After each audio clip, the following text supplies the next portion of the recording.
بسم اللہ الرحمن الرحیم۔ شروع اللہ کے نام سے جو بڑا مہربان نہایت رحم والا ہے۔ ہے معصوم علی اصغر، ہے معصوم علی اصغر، ہے معصوم علی اصغر، ہے معصوم علی اصغر۔ تیر ہر ملدا چلیا مک گئے اصغر دے ساہا، لوریاں سکدیاں رہیاں۔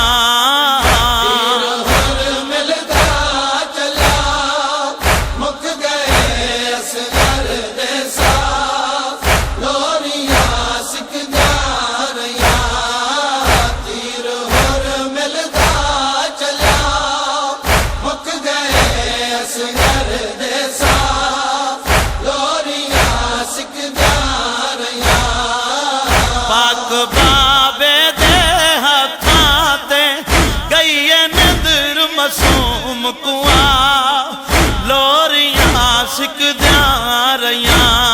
تیر ہر ملدا چلیا مک گئے اصغر دے ساہ، لوریاں سکدیاں رہیاں۔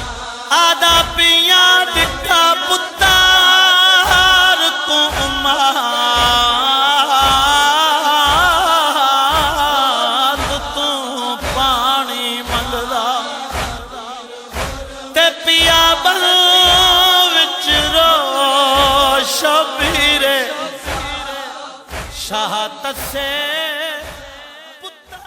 إياك نعبد وإياك نستعين اهدنا الصراط المستقيم صراط الذين أنعمت عليهم غير المغضوب عليهم ولا الضالين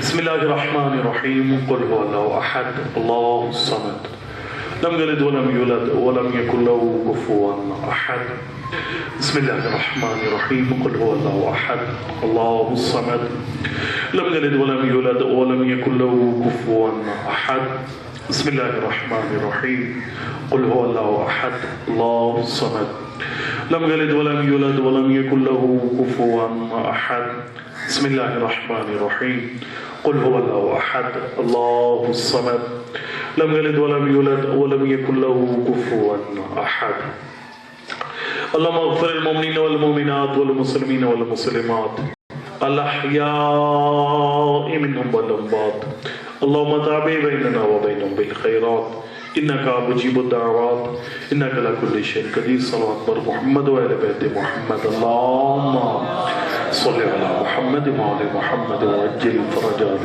محمد أعوذ بالله من الشيطان الرجيم بسم الله الرحمن الرحيم الحمد لله رب العالمين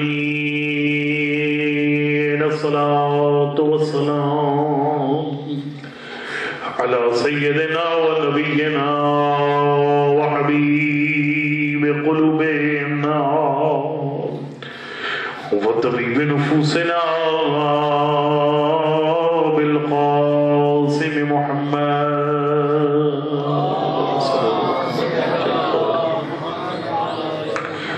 وعلى آل الطيبين الطاهرين المعصومين لا سيما على بقية الله الأعظم روحي وروح العالمين لتراب مقدم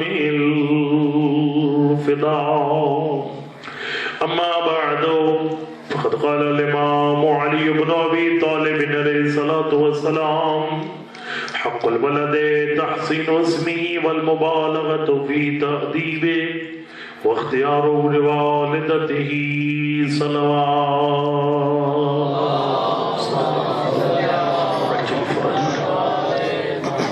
نعرہ تکبیر، نعرہ رسالت، نعرہ حیدری، نعرہ حیدری بر محمد و آل محمد صلوات پڑھ لیجیے۔ اللہم صلی اللہ محمد محمد وآل محمد وعجل فرج آل محمد. خدمت میں عرض کروں کہ کل میں نے عرض کیا تھا آپ کی خدمت میں پہلی مجلس میں کہ اولاد کی تربیت ایک بہت بڑا امتحان ہے، بہت بڑی آزمائش ہے ہر ماں باپ کی، اور اس امتحان میں کامیابی کے لیے اللہ نے ایک ایسا گھر بنایا ہے جس گھر کی بڑی بھی بے مثال ہے اور بچے بھی بے مثال ہیں، اور ہمیں اس گھر سے کچھ سیکھنا ہے، اور سیکھنا بھی عمل کرنے کے لیے، سیکھنا بھی عمل کرنے کے لیے. میرا کیونکہ میں مدرس ہوں، میں نے مدرسہ چھوڑا نہیں، میں پڑھا رہا ہوں مدرسے میں مسلسل ساتھ ساتھ، تو ہمارا طریقہ کار یہ ہوتا ہے کہ بات کو اتنا سادہ بنا کر پیش کیا جائے کہ ہر مومن کے لیے قابل عمل ہو. فلسفہ جاننا پڑھا ہوئے برادر جانتے ہیں، فلسفہ ہم نے بدایا میں آئے سب پڑھا ہوا ہے، لیکن اس کا جھاڑنا مناسب نہیں، عوام کے سامنے سادہ سی باتیں سادہ الفاظ میں. اس طرح جملہ شیرازی صاحب بھی بہترین انداز سے معصوم کا کلام آپ کی خدمت میں پیش کرتے ہیں. قابل عمل صورت میں ایک چیز کو دو دو چار کی طرح مومنین کے سامنے پیش کیا جائے. میں نے کل عرض کیا تھا کہ اولاد کی تربیت کے لیے بہترین وقت وہ ہوتا ہے جب اپنے انسان اپنے لیے شریک حیات کا انتخاب کرتا ہے، یا آپ اپنے بچے کے لیے کسی خاتون کسی بچی کا انتخاب کرتے ہیں اس کی زوجہ بنانے کے لیے. یہ بہترین ٹائم ہے اولاد کی تربیت کا. اور اس میں اب خدمت میں عرض کیا تھا کہ اس میں کردار سیرت کو بنیاد بنائیں. یہ بنیاد ہو، باقی شکل و صورت ہوگی، باقی فیملی میں سے ہو رشتہ، یہ پھر سونے پہ سہاگا ہیں. یہ باتیں یہ بنیاد نہیں ہے، یہ خوبیاں ہیں. یعنی برادری کے اندر سے یہ خوبی ہے. البتہ میڈیکل جس کو آپ جانتے نہیں مانتا، میڈیکل کہتے ہیں کہ کزن میرج ہے اس میں، اور پرابلمز کافی آ بھی رہی ہیں. برادر جانتے ایران میں تو ٹیسٹ کروانا پڑتا تھا، کزن میرج میں قانون ہے باقاعدہ، اگر کزن میرج ہو تو وہاں پر میڈیکل چیک اپ کروانا پڑتا ہے کہ جو آنے والی نسل ہے اس میں کہیں کو معذوری والی صورتحال تو سامنے نہیں آ رہی. اس کے بغیر وہ کزن میرج ایران میں نہیں ہوتی. بہرحال میں کہنے کا مقصد یہ ہے کہ رشتہ داری برادری یہ سہولت ہے، سونے پہ سہاگا ہے، شکل و صورت تعلیم یافتہ ہونا بہت اچھی بات ہے، لیکن یہ بنیاد نہیں ہے. اصل بنیاد ہے سیرت اور کردار. یہ بنیاد ہے. پیچھے سال آپ کو عرض کیا تھا، آپ کو انشاءاللہ یاد ہوگا میں نے عرض کیا تھا کہ اللہ نے جو رشتہ جوڑا تھا وہ ایک ہی جوڑا ہے رشتہ. خود اللہ نے براہ راست ایک رشتہ جوڑا جناب سیدہ رسول متقیان کا، اور اس میں خالق کی ذات نے یہ دیکھا تھا کہ علی میں کتنے فضائل ہیں اور جناب سیدہ میں کتنے کمالات ہیں. تو آپ سیرت اور کردار کے اعتبار سے میچ کریں بچے اور بچی کو، تو انشاءاللہ ایک اچھا نتیجہ اس کے سامنے آئے گا. یہ پہلی بات تھی. اس کے بعد اس معیار پر یا جس طرح بھی شادی ہوگی، اب آنے والی نسل کے لیے مزید آل محمد کے گھر میں کون کون سی چھوٹی چھوٹی باتیں ہیں کہ جس کو فارسی میں کہتے ہیں کوچک ہے بزرگ، باتیں جو بظاہر چھوٹی ہیں لیکن ہیں بہت بڑی، اثرات بہت بڑے ہیں. دیکھنے میں چھوٹی بات لیکن اثر بہت بڑا اس کا دور اثرات ہیں. وہ چھوٹی چھوٹی کون سے کام تھے جو خاندان پیغمبر کے گھر میں بچے کی ولادت کے بعد کیے جاتے تھے؟ میں سارے آپ کے سامنے ذکر نہیں کر سکوں گا، ان میں سے جو اہم ترین ہیں وہ آپ کے سامنے عرض کروں گا، یہ جو میری سمجھ میں آ سکے وہ آپ کی خدمت میں عرض کروں گا. خاندان پیغمبر کے یہاں بچے کی دنیا میں آمد کے بعد ایک جو کام فوری کیا جاتا تھا وہ بچے کے کان میں اذان اور اقامت کا کہا جاتا. یہ کام کیا جاتا تھا. جب بھی جناب سیدہ کہ کوئی بچہ دنیا میں آیا، پاک پیغمبر کو خبر دی گئی، نبی نے ایک کان میں اذان دوسری کان میں اقامت کہی. یہ اذان و اقامت حدیث بھی اس کے بارے میں موجود ہے کہ جس بچے کے دائیں کان میں اذان بائیں کان میں اقامت کہہ دی جاتی ہے وہ شر شیطان سے بچ جاتا ہے. برکات بہت ہے، بہت برکات ہے. اذان و اقامت کی بڑی برکات ہے، بہت برکات ہے. میں نے پڑھا ہے ایک کتاب میں کہ ایک بندہ آیا تو اس نے پاک پیغمبر کی خدمت میں یہ شکایت کی تھی کہ اللہ کا حبیب میرا بچہ ہے بد اخلاق ہے، بچے کا اخلاق درست نہیں ہے میرے بچے کا. پاک پیغمبر نے فرمایا تھا بد اخلاق انسان کی اخلاق کی اصلاح کرنی ہو تو اذان کے ذریعے کرو. اس نے کہا کیسے؟ مولا فرماتے ہیں کہ اس کو اذان سناؤ اور نیت یہ کرو کہ اس کا اخلاق اچھا ہو جائے۔ اسی اذان پہ بہت سی باتیں کی جا سکتی ہیں، لیکن آپ کو ڈیٹیلز میں نہیں لے کے جانا چاہتا، میں اپنے مقصد کہنا چاہتا ہوں۔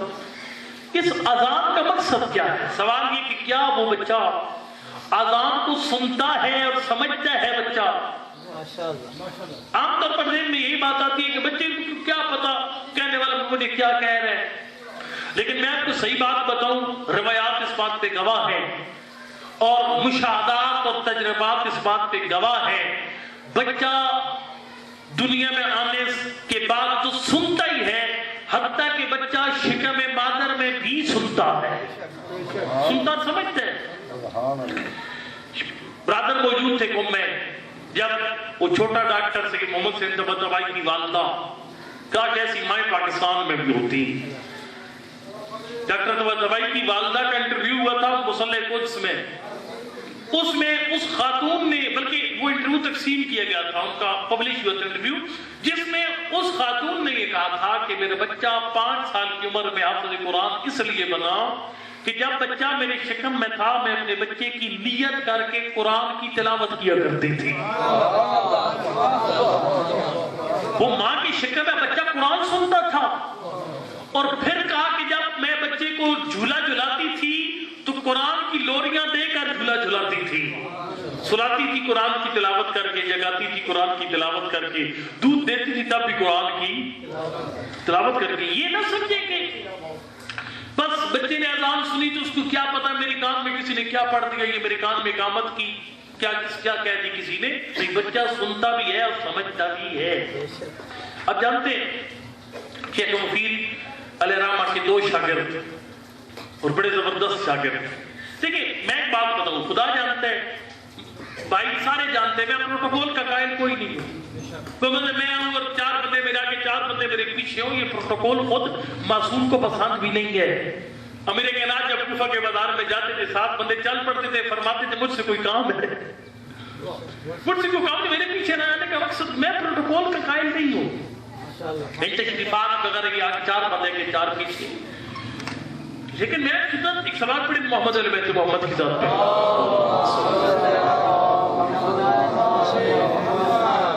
لیکن میں یہ کہتا ہوں خدا را کسی عالم کی کبھی توہین نہ کرنا۔ میں طالب علم ہوں چھوٹا سا، میں کہہ رہا ہوں علماء میں سے کسی عالم کی توہین نہ کیا کر۔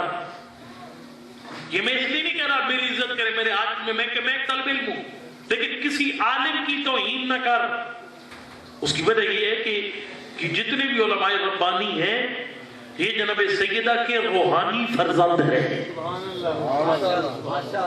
مرحوم مفید نے خواب دیکھا تھا، آپ کے بچوں کو بھی آتا ہوگا واقعہ، خواب دیکھا تھا کہ خواب میں جناب سیدہ آئی اور فرمایا کہ شیخ مفید یہ میرے حسن حسین کو دین پڑھا۔ بڑے پریشان ہوئے کہ یہ تو بی بی نے ایک طرح کا مجھے یعنی ایک درس دیا ہے کہ شاید مجھ پہ تکبر آ گیا، شاید مجھ سے کوئی ایسا گناہ سرزد ہو گیا جس کی بنا پر بی بی مجھے تنبیہ کر رہی ہے، خبردار کرے، میں کون ہوں تو حسن حسین علیہ السلام کو پڑھانے والا۔ پریشان تھے کہ پتہ نہیں کون سا گناہ ہوا ہے جس کی بنا پر جناب سیدہ نے مجھے وارننگ دی ہے آ کر۔ خدمت کروں کہ صبح جب اٹھے سوچ رہے کسی پریشانی میں تھے تو ایک سیدزادی نے دروازے پہ دخل باب کیا جس کے ساتھ 2 بچے تھے، اور سیدزادی نے کہا شیخ مفید میرے دونوں بچوں کو قرآن پڑھا۔ وہ سمجھ گئے کہ ہاں وہ جناب سیدہ نے رات کو پیغام بھیجا تھا، صبح جو 2 نئے طالب علم تیرے پاس آ رہے ہیں وہ زہرا کے روحانی فرزند ہیں، ایک سید مرتضیٰ ایک سید رضی۔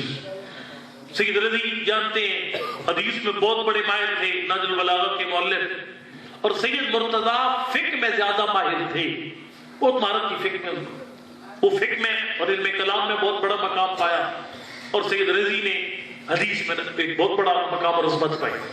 سید مرتضیٰ نے اپنی والدہ کو ایک دن بتایا، شیخ مفید کے مدرسے میں داخلے کے بعد اپنی ماں کو ایک دن پوچھا کر کہا اماں فلاں جو مسئلہ ہے نماز کا آج استاد نے بیان کی ہے کلاس میں، لیکن مجھے لگتا ہے یہ مسئلہ پہلے میں نے کہیں سن رکھا ہے۔ کہا کہ میں نے استاد کو کہا لیکن شیخ مفید نے فرمایا کہ نہیں، میں نے آج تک کلاس میں یہ مسئلہ بیان پہلی دفعہ بیان کر رہا ہوں۔ تو ماں نے کہا کہ نہیں، بات آپ کے استاد کی درست ہے، یہ آپ نے استاد سے نہیں سنا۔ کہا پھر میں نے کس سے سنا ہے؟ کہا آپ 3 دن کے تھے، جھولے میں تھے، آپ کے والد نے اپنی کلاس کو آپ کے جھولے کے پاس بیٹھ کر یہی درس پڑھایا تھا۔ وہ تو درس پڑھا بچے نے، 3 دن کے بچے نے وہ ذہن میں محفوظ ہو گیا۔ یہ نہ سمجھے کہ اذان میں اقامت کی پتہ نہیں بچے کو پتہ بھی چلا یا بتا۔ ایک ایران کی بہت بڑی شخصیت ہے، وہ جب کہتے ہیں میں جرمنی گیا، کسی وزٹ پہ دورے پہ گیا، تو وہاں پر ایک عورت آئی جو کرسچین تھی، وہ میرے پاس ہی اپنے بیٹا ساتھ لیے ہوئے تھی، اور وہ کہہ رہی تھی کہ یہ میرا بچہ کہ آپ سے بات کرنا چاہتا ہے۔ اس کے بیٹے نے کہا کہ مجھے پتہ نہیں کیا ہے، میں جوان آدمی ہوں، ٹھیک ٹھاک اپنے کام پہ جا رہا ہوں، جب بھی مسلمانوں کی مسجد سے اذان کی آواز آتی ہے تو وہ اذان مجھے کھینچتی ہے اپنی طرف۔ سمجھ آ رہی ہے اذان مجھے اپنی طرف کھینچتی، تو مجھے نہیں سمجھ آتی کہ میرے ساتھ مسئلہ کیا ہے، میں حالانکہ کرسچن ہوں لیکن اذان کیوں کھینچتی ہے اپنی طرف؟ تو اس عالم نے اس کی ماں سے پوچھا کہ تو بتا اس کی ولادت کے بعد کوئی خاص واقعہ ہوا؟ کہا ہمارے ہمسائے میں ایک مسلمان فیملی رہتی تھی، جب بھی بچہ پیدا ہوا وہ مسلمان فیملی مبارکباد دینے کے لیے آئی، اور وہ جو بزرگ بندہ تھا اس نے بچے کو ہاتھوں پہ اٹھا کر اس کان اور اس کان میں کچھ کہا۔ اذان یہ جو توحید کی صدا، پھر نبوت کی گواہی، پھر امامت و ولایت کی گواہی، یہ بچے کے ذہن میں محفوظ ہو جاتی ہے، محفوظ، کہ مت سمجھے کہ وہ جی بچے نے سنا اور پتہ اسے پتہ ہی نہیں چلا یا نہیں پتہ چلا اس کو۔ لیکن ایک بات ہے، بچے نے، اور یہ کتنا خوش نصیبی ہے کہ بچہ دنیا میں آیا، سب سے پہلے اللہ اکبر اس کی اذان میں آواز پڑی، پھر اشہد ان محمد رسول اللہ، پھر اشہد ان علی ولی اللہ، پھر نماز کا تذکرہ، پھر خیر العمل کی بات، پھر فلاح اور کامیابی کی بات، پھر اللہ کی وحدانیت کہہ کر، لا الہ الا اللہ کہہ کر، یہ اذان کہہ کر آپ کو اسلام نے میسج دیا، یہ پیغام دیے۔ یاد رکھ لے، کامیاب ماں باپ وہ ہیں جنہوں نے پہلے دن اپنے بچے کو پاکیزہ آواز سنائی ہے۔ کامیابی تب ہے تیرے بچے کے کان پھر حرام آواز سے آلودہ نہ ہو سکے۔ اس کا خیال رکھنا اپنے بچے کا، جس نے پاک الفاظ اور پاکیزہ اذکار سنے ہیں، ان کانوں کی پھر حفاظت کرنا، یہ نامناسب اور ناجائز کلمات نہ سنے۔ اور ماں باپ خوش نصیب ہے جو اپنے گھر کا ماحول اتنا پیارا رکھتے ہیں۔ وہ بچہ جس طرح بچپن میں ذکر خدا سنتا رہا، ساری زندگی ذکر خدا سنتا رہا، اس کے کان آشنا نہ ہو سکے حرام سے۔ لہذا جتنا ہو سکے اپنے بچے کو اچھی باتیں سنائیں، اچھی باتیں، اس کو غریب ماحول سے دور رکھیں۔ یہ پہلا ایک کام تھا جو خاندان پیغمبر کے ہاں کیا جاتا تھا بچے کی ولادت کے بعد۔ دوسرا کام، بچے کو گھٹی ڈالنا۔ یہ گھٹی جو ہے اس کے کوئی اثرات ہیں یا نہیں ہیں؟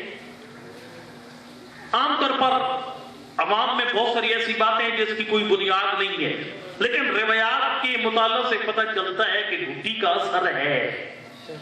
سمجھ آ رہی غلطی؟ گھٹی کا اثر ہوتا ہے، گھٹی کا اثر دیکھیں نا، کسی صحابی کی قول اور فعل کی ہمارے نزدیک کوئی حیثیت نہیں ہے، لیکن سنت معصوم میں 3 چیزیں آتی ہیں: معصوم کا فرمان، معصوم کا عمل، اور معصوم کے سامنے کسی بندے کا کیا ہوا کام اور معصوم کا تردید نہ فرمانا۔ مولانا قیام تشریف لاتے اور عبداللہ ابن عباس کی بیٹا ہو گیا، 7 دن کے لیے ابی طالب سفر میں تھے۔ مولا نے پوچھا کہ اس بچے کا نام کیا رکھا ہے؟ ابن عباس نے کہا مولا آپ کے غیر حاضری میں نہ میں نے کسی کو نام رکھنے دی ہے نہ کسی کو گھٹی ڈالنے دی ہے۔ اب دیکھیں اگر یہ گھٹی فضول تھی تو مولا متقیان کو کہہ دینا چاہیے تھا یار ٹھیک ہے نام مجھ سے رکھوا تھا، گھٹی تو کسی اور سے ڈلوا لی ہوتی۔ یہ گھٹی کا اثر ہی کوئی نہیں، تو نے کیوں رکھا گھٹی کے لیے بچے کو، میرے آنے کا انتظار کیوں کیا؟ ابن عباس کے طرز عمل۔ پھر جناب سیدہ کے تمام بچوں کو پاک پیغمبر نے خود گھٹی ڈالی، نام رکھنا اور گھٹی دونوں میں۔ سیدہ نے انتظار کیا امیر کائنات کا، امیر کائنات نے انتظار کیا پاک پیغمبر کا۔ تو یہ ترتیب بتاتی ہے خاندان پیغمبر کی کہ گھٹی اور نام کسی بزرگ انسان انسان سے رکھوانا چاہیے، نیک نمازی انسان سے رکھوانا چاہیے. ہر ایرے گہرے سے گھٹی نہیں رکھوانی چاہیے اپنے بچے کو یا بچی کو. اور پھر گھٹی ہو کس چیز کی؟ ویسے کسی ایک کی بھی ہو سکتی ہے، لیکن دو چیزوں کی بڑی فضیلت معصوم نے بیان کی ہے. لیکن زیارات پہ جاتے تو وہاں سے وہ چیزیں لائیں جو یہاں نہیں ملتی. ناراض نہیں ہونا، کبل پاکستان میں مل جاتے ہیں، ڈنر سیٹ پاکستان میں مل جاتے ہیں، موبائل پاکستان میں مل جاتے ہیں. وہاں سے وہ چیزیں لایا کریں جو پاکستان میں نہیں ملتی.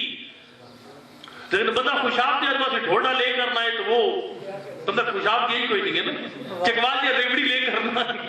مطلب جہاں جاتے ہیں وہاں سے وہاں کی سوغات لے کر آئے. آپ چکوال سے چاول لے کر وزیر آباد آ جائے، چاول ہے ہی وزیر آباد کا، تو آپ وزیر آباد میں چاول سے وہاں سے خرید کرے. تو یہ کرنے کا کام نہیں ہے. جہاں پہ جاتے ہیں وہاں کی سوغات گھر لے کر آئیں.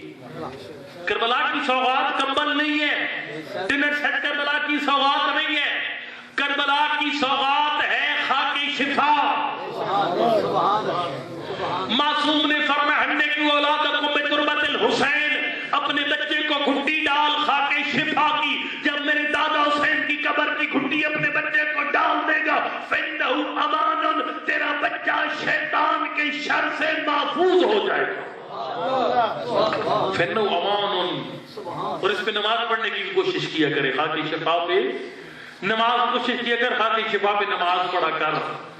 میں نے پڑھا روایات میں معصوم فرماتے ہیں بہی تمام الصلاۃ، جو بندہ خاک شفا کے سجدہ پہ سجدہ کرتا ہے، خاک شفا پہ سجدے کا فائدہ یہ ہوتا ہے کہ تیری واجب نماز میں ایسی کمی رہ گئی ہے، کوئی غلطی کر بیٹھا ہے جس کا تجھے پتہ کوئی نہیں ہے، فرمایا خاک شفا اس غلطی کو کور کر دیتی. بہی تمام الصلاۃ، نماز تمام اور مکمل ہو جاتی ہے. نماز میں وہ عیب جو تیرے علم میں نہیں آ سکا اس کو پر کر دیتا ہے خاک شفا پہ سجدہ کرنا. اور اب یاد کہیں گے یعنی خاک شفا تو بہت مشکل ہے، یہ ظاہر وہ دستیاب ہونا مشکل ہے اس کا.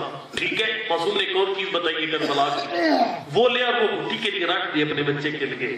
فرمایا حدقوا اولادکم بماء الفرات، اگر خاکی شفا نہیں ملتی تو اپنے بچے کو فرات کے پانی کی گھٹی ڈال.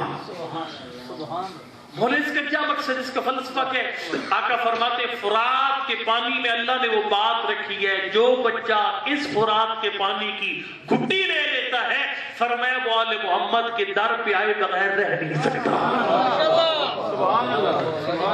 الا احبنا، جو بچہ بھی فرات کے پانی کی گھٹی پیے گا وہ ضرور بے ضرور ہمارا حبدار بن جائے گا. بعض چیزیں ایسی ہیں، واقعی ایسی ہیں، بعض چیزیں انسان کی سوچ سے بالا تر ہے. کربلا میں تو بہت سے ایسے مظاہر موجود ہیں جو انسان کی سمجھ میں نہیں آتے، انسان کی عقل سے اوپر کی بات ہے.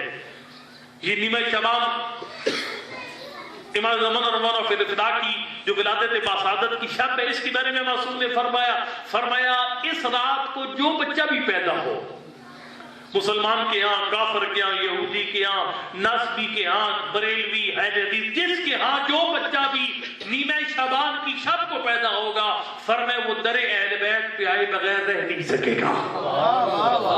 بعض زمانوں میں اثرات ہیں، بعض زمانوں میں اثرات ہیں، بعض اشیاء میں خالق نے اثرات رکھے. تو فرات کے پانی میں یہ اثر ہے. فرمایا جو بچہ یہ گھٹی لے لے گا وہ ضرور بے ضرور در اہل بیت پہ آئے گا. گھٹی اچھے نیک انسان سے رکھوانی چاہیے. اس کے بعد جو ایک اگلا چھوٹا کام لیکن زبردست کام اور جس کی بہت عظمت اور اہمیت ہے، وہ نام رکھنا. بچے کا نام رکھنا یہ بہت اہم مرحلہ ہے. میں نے آپ کی خدمت میں سرنامے کلام میں جو حدیث تلاوت کی مولا متقیان کی، اس میں آقا نے یہی فرمایا تھا کہ بچے کا حق یہ ہے کہ تحسین و اسم ہی، سب سے پہلا حق بچے کا یہ ہے اپنے بچے کا نام اچھا رکھ. اچھا نام شخصیت کا انعام ہوتا ہے. نام بچے کا اچھا ہونا چاہیے، پیارا سا نام ہونا چاہیے بچے کا. یہ نام بڑی چیز ہے. اچھا نام رحمت خدا کا سبب ہے اور برا نام پورے گھر پر اللہ کی لعنت کا سبب ہے. اچھا نام، یہ نام مذاق نہیں ہے جو دل کی اٹھا کر رکھ دیا. ابن عباس نے انتظار کیا تھا مولا متقیان کا. نام رکھنے کے آداب ہے. نام کسی نمازی پرہیزگار انسان سے رکھوایا کر جو اسلامی ثقافت سے آگاہ ہو. ایسے بندے سے نام رکھوا.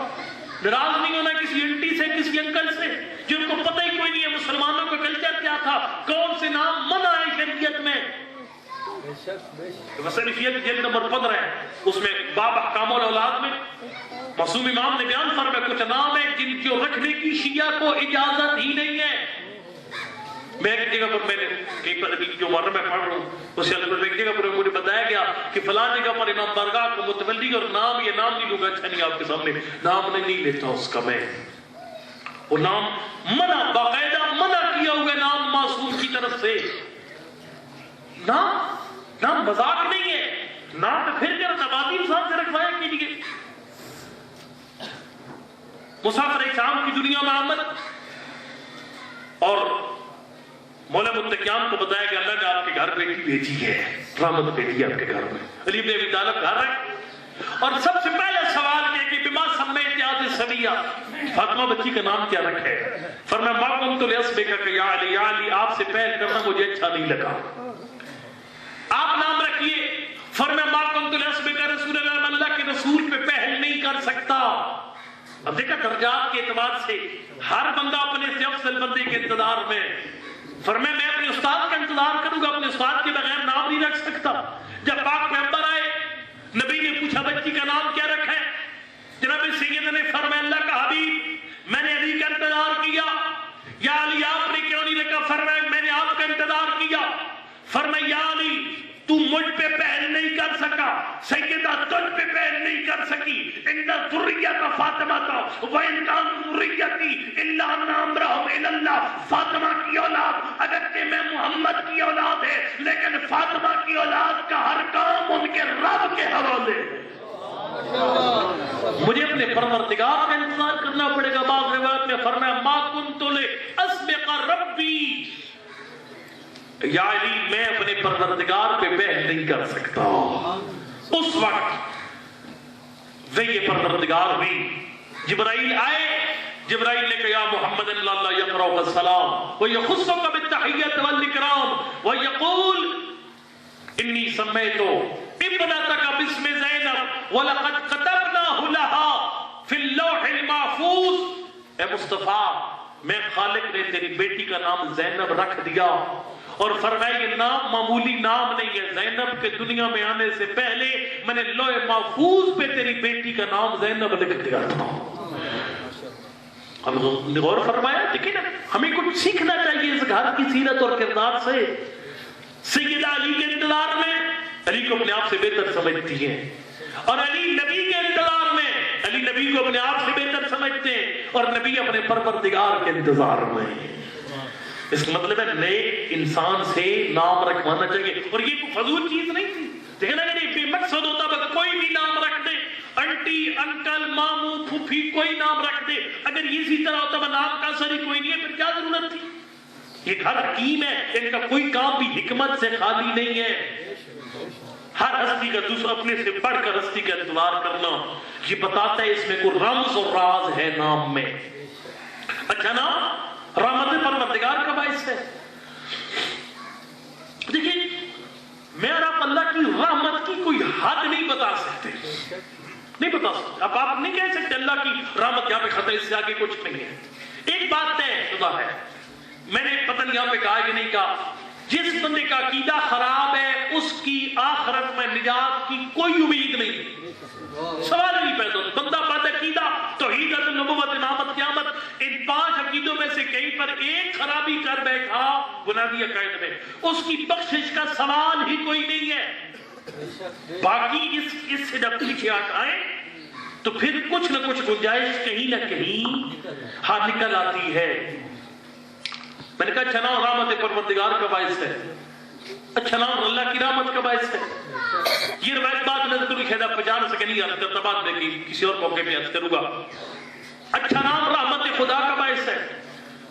5ویں امام کا فرمان ہے مجھے نہیں پتا آپ کے نمازی کتنے ہوتے ہیں، میں نماز پہ کبھی پہنچے نہیں، لیکن اپنے بھائی کو ایک درخواست کر رہا ہوں، مشورت دے رہا ہوں، اگر جہاں والے لوگ نماز پہ نہیں آتے جماعت میں، اس کا طریقہ 5ویں امام نے بتایا ہے۔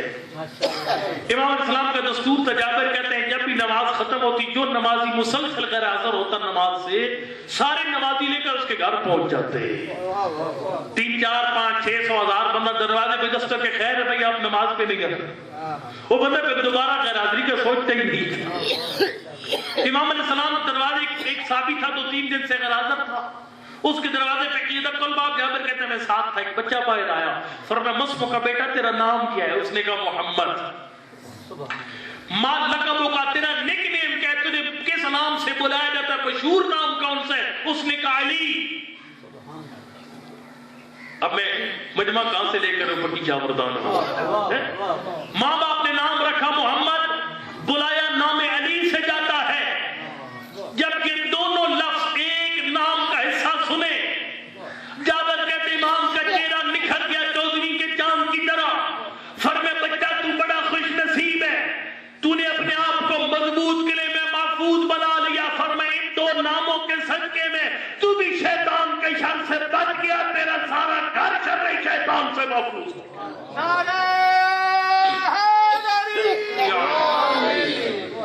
تیرا سارے کا سارا گھر شر شیطان سے محفوظ ہو گیا۔ جابر کہتے میں نے کہا مولا کیسے؟ اس کا گھر شر شیطان سے کیسے محفوظ ہو گیا؟ آقا نے فرمایا اس کی وجہ یہ ہے، اگر گھر میں کسی بچے کا بڑے کا نام محمد یعنی رکھ دیا جاتا ہے، فرمایا جابر تو مجھے اتنا بتا، اس کے گھر والے جب بھی اس بچے کو بلاتے ہوں گے تو یا تو محمد کہہ کے بلاتے ہوں گے یا علی کہہ کے بلاتے ہوں گے۔ آقا فرماتے ہیں نادا منادی یا محمد ہو، جس گھر میں کسی کو محمد کہہ کے بلایا جاتا ہے یا علی کہہ کے بلایا جاتا ہے، بلانے والے کو بھی فائدہ پہنچتا ہے، جس کو بلایا جاتا ہے اسے بھی فائدہ پہنچتا ہے، پورے گھر کو فائدہ پہنچتا ہے۔ مولا فائدہ کیا پہنچتا ہے؟ فرماتا نادا منادی یا محمد ہو یا علی ہو، جب کسی کہنے والے کی زبان پر لفظ محمد آ جاتا ہے یا لفظ علی آ جاتا ہے، ان ابلیس یذوب کما یذوب الحدید فی الرصاص، شیطان ایسے مر جاتا ہے جیسے بھٹی میں لوہا پگھل جاتا۔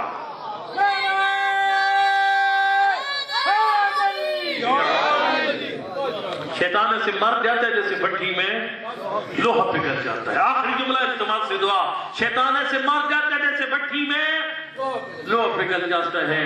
یہ آقا نے فرمایا اس گھر کے بارے میں جس میں کسی بچے کے بڑے کا نام محمد یا علی ہو، اور گھر والے کے محمد میری بات سنو، علی بیٹا میری بات سن لی، علی بھائی میری بات سنو، شیطان مر جاتا ہے۔ دیکھیں یہ کس لفظ نام محمد یا علی کی بات ہے؟ یہ اس محمد اور علی کی بات ہے جو عام انسان خاکی انسان کا نام ہے۔ میرے آپ کے بیٹے اور بھائی کا نام ہے محمد یا علی، اس کی بات ہے۔ جب اس کو کہیں گے علی ادھر آؤ، ابلیس مر جاتا ہے۔ میں جملہ لیکن ناموں بڑا فرق ہے۔ یہ لفظ علی اس کی فقہی حکم الگ ہے۔ جب عام بندے کا نام علی ہے اس کی بات اور ہے، اور والی نجف کا نام علی اس کی بات اور ہے۔ لیکن اگر یہاں پر لکھا ہوا ہو، فرض کرے کسی کا نام علی حیدر لکھا ہوا ہے، ایک عام بندے کا نام علی حیدر، بغیر وضو کے آپ لگا سکتا ہوں؟ نہیں لگا سکتا، لگا سکتا ہوں، عام بندے کا نام ہے، اس میں اس کی وہ بات نہیں ہے۔ لیکن جب علی ابن ابی طالب لکھا ہوا ہوگا اور یا علی سے مراد مولا علی ہوں گے، اب اس نام کو بغیر وضو کے ہاتھ لگانا حرام ہے۔ عام بندے کا نام علی ہے، اس کی بات اور ہے، اس کی وہ حیثیت نہیں ہے۔ لیکن جب والی نجف کا نام علی ہوگا اس کی اور حیثیت بن جاتی ہے، اس کا مقام ہی منفرد ہو جاتا ہے۔ میرا بھائی اندازہ لگا لے، دنیا کا عام گناہگار انسان، خاکی انسان، اگر نام علی ہے تو اس کو علی کہہ کے بلاتا ہے، شیطان مر جاتا ہے جب نجف کے والی کو یا علی کہہ کے بلایا ہے۔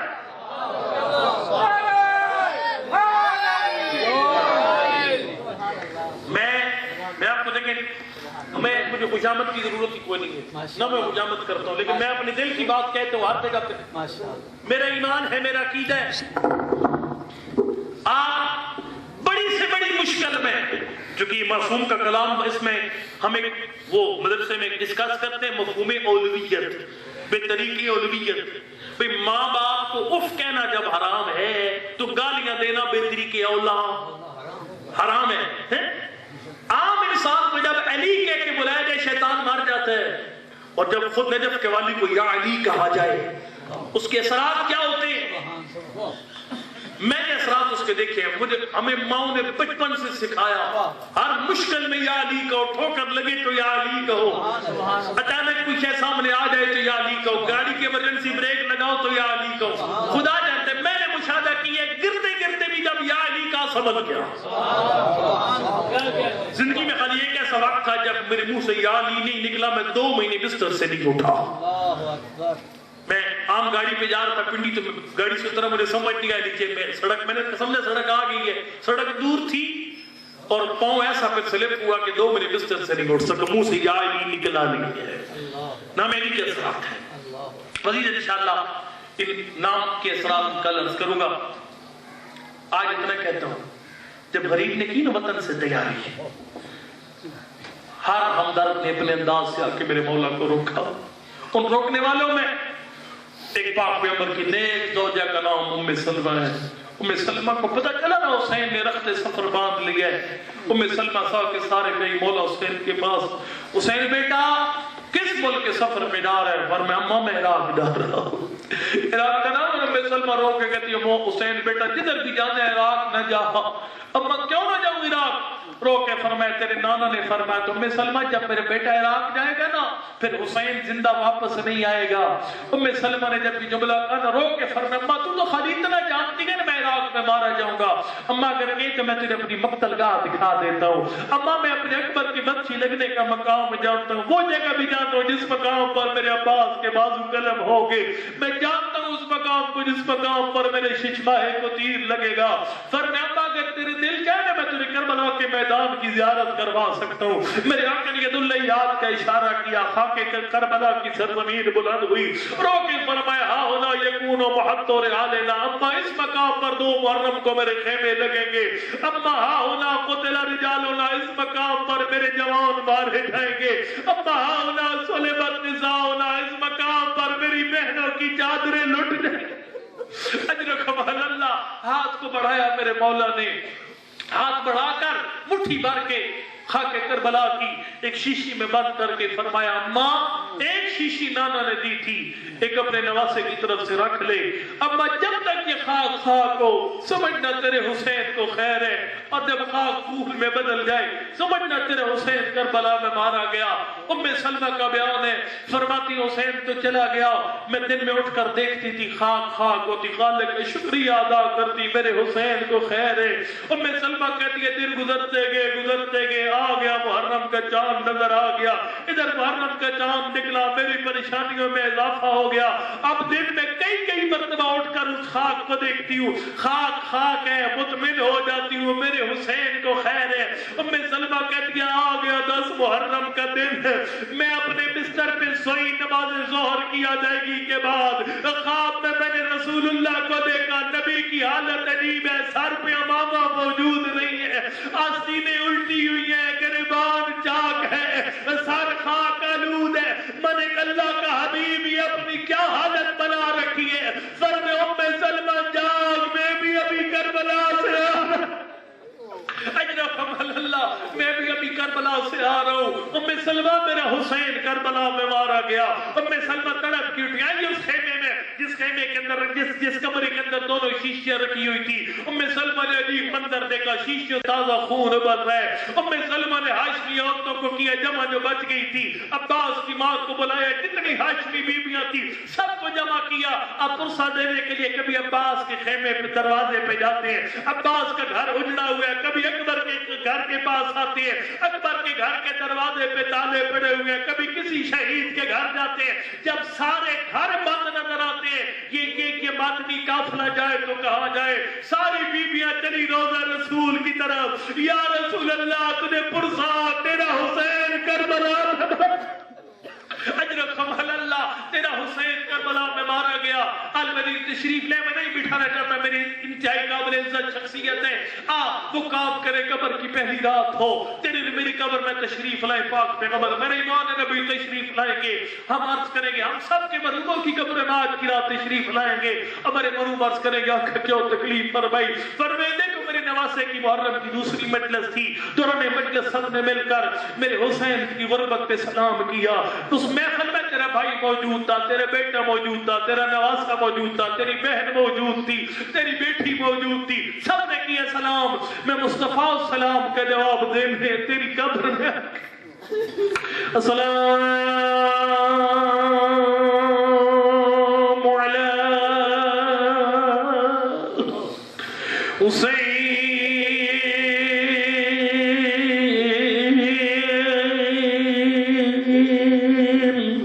وعلی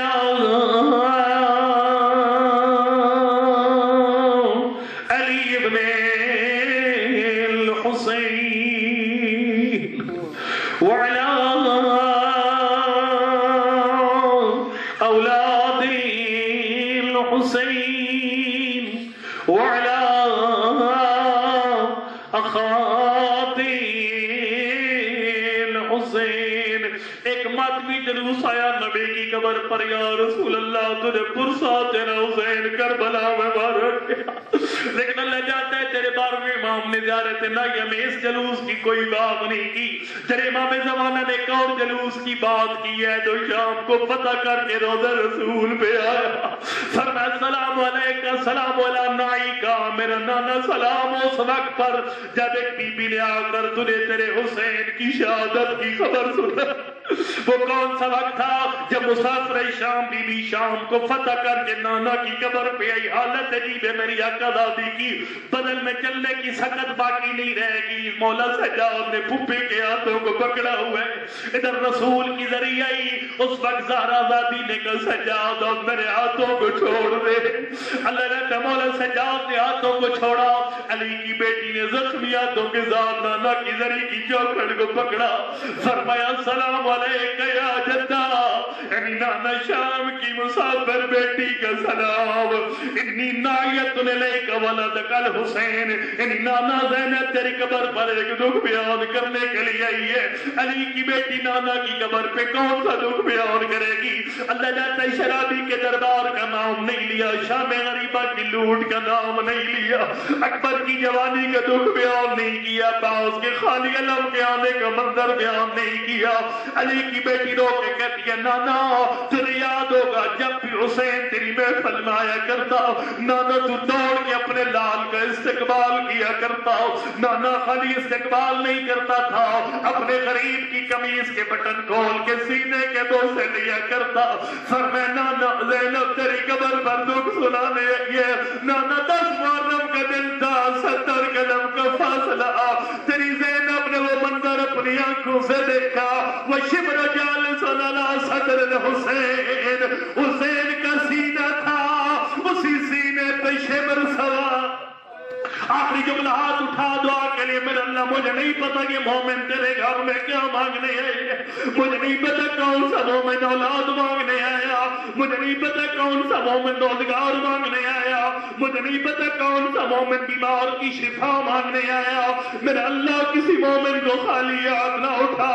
پھر اس وقت کا واسطہ جب علی کی چھوٹی شہزادی نانا کی قبر کی پاؤں کی طرف آ کر بیٹھ گئی، فرمایا نانا زینب نے اپنے حصے کا دکھ بیان کیا ہے، تیری چھوٹی بیٹی اپنا دکھ بیان کرنا چاہتی ہے. علی کی بیٹی نانا کے سامنے کون سا دکھ بیان کرے گی؟ ہاتھ اٹھا کے رکھ دعا کے لیے. فرمایا نانا تجھے یاد ہوگا جس دن مکہ فتح ہوا تھا، ابو سفیان کو گرفتار کر کے تیرے سامنے لایا گیا، لیکن نانا تجھے رحمت کا مظاہرہ کرتے ہوئے اللہ کے دشمن کو اللہ کی راہ میں ہلاک کر دیا. فرمایا نانا تیری بیٹیوں کا سب سے بڑا درد یہ ہے، تیرے آزاد کردہ غلام ابو سفیان کی بیٹیاں محلوں میں پردے کے اندر بیٹھی نہیں، لیکن نانا تیری زہرا کی بیٹیاں سر پہ چادر موجود نہیں ہے، ہاتھ گردن کے پیچھے بنے ہوئے ہیں، کبھی کوفہ کبھی شام. منقلب ينقلبون ولا حول ولا قوة